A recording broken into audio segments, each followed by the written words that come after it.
Good evening, this is Pastor Bob here at Sunrise Community Church. How you guys doing? I hope you're having a great day. We've got a lot of things going on around here. They've been taking down trees. We've got logs everywhere. You can actually see the church from the road, a lot more visible, so we're really happy about that. This week is Palm Sunday. We're going to be continuing our talk on the resurrection that we've been talking about for the last several weeks. And I was thinking this week, you know, the incarnation, the death, the resurrection of Jesus Christ is good news, not just because it shows the power of God, not just because of its supernatural value or historical significance, but because it shows the wondrous love God had for us by switching places for us. I mean, He came from heaven to earth so that we might go from earth to heaven.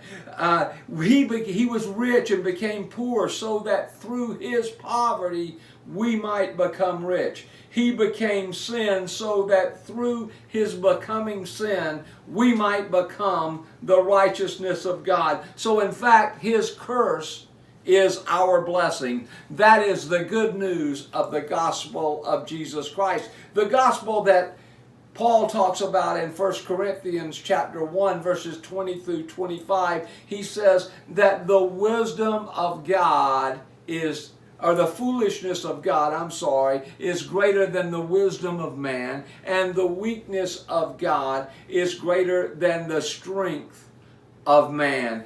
In other words, everything that God does is just the opposite than what we think. You know, because honestly, if God would have come and used the wisdom of man, then He would have come maybe as this great philosopher to set up this great school of thought. But if He'd have came that way, I mean, that would be a way the world would have Him come and show success. But what if Jesus had have come like that?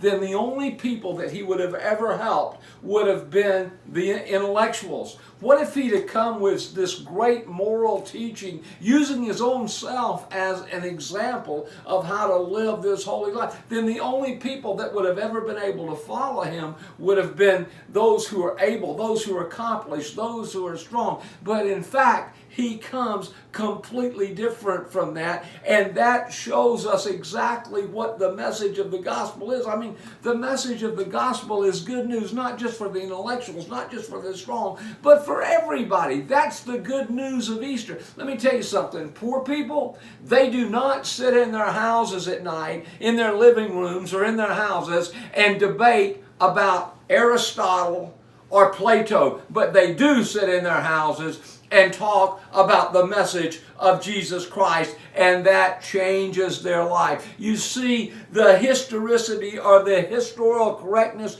of the gospel has the power to change your life, change my life, change people's life. We've seen that down through history and down in every condition of life, every class of people. We've seen that happening, but it doesn't change your life with intellectual assent alone. You have to have a real relationship, an emotional, a real personal relationship with Jesus Christ through faith, and that gives us the hope that He has brought to us that Paul talks about in Ephesians chapter 1 verse 18. The problem is, Paul says in Romans chapter 3 verse 10, that none of us really ever seek for God. There's the problem. That's what now Paul doesn't mean by that no one ever seeks the transcendent, nobody ever seeks the spiritual, nobody ever seeks God.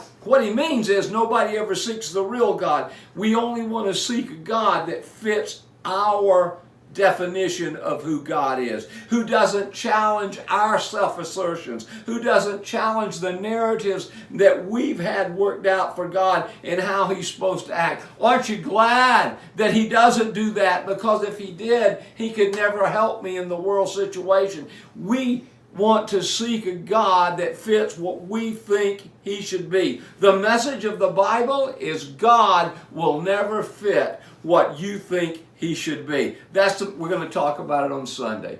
God bless you. I hope you have a great day. Remember, send your prayer request in on Sunday. We'll be praying for them. God bless you, each and every one.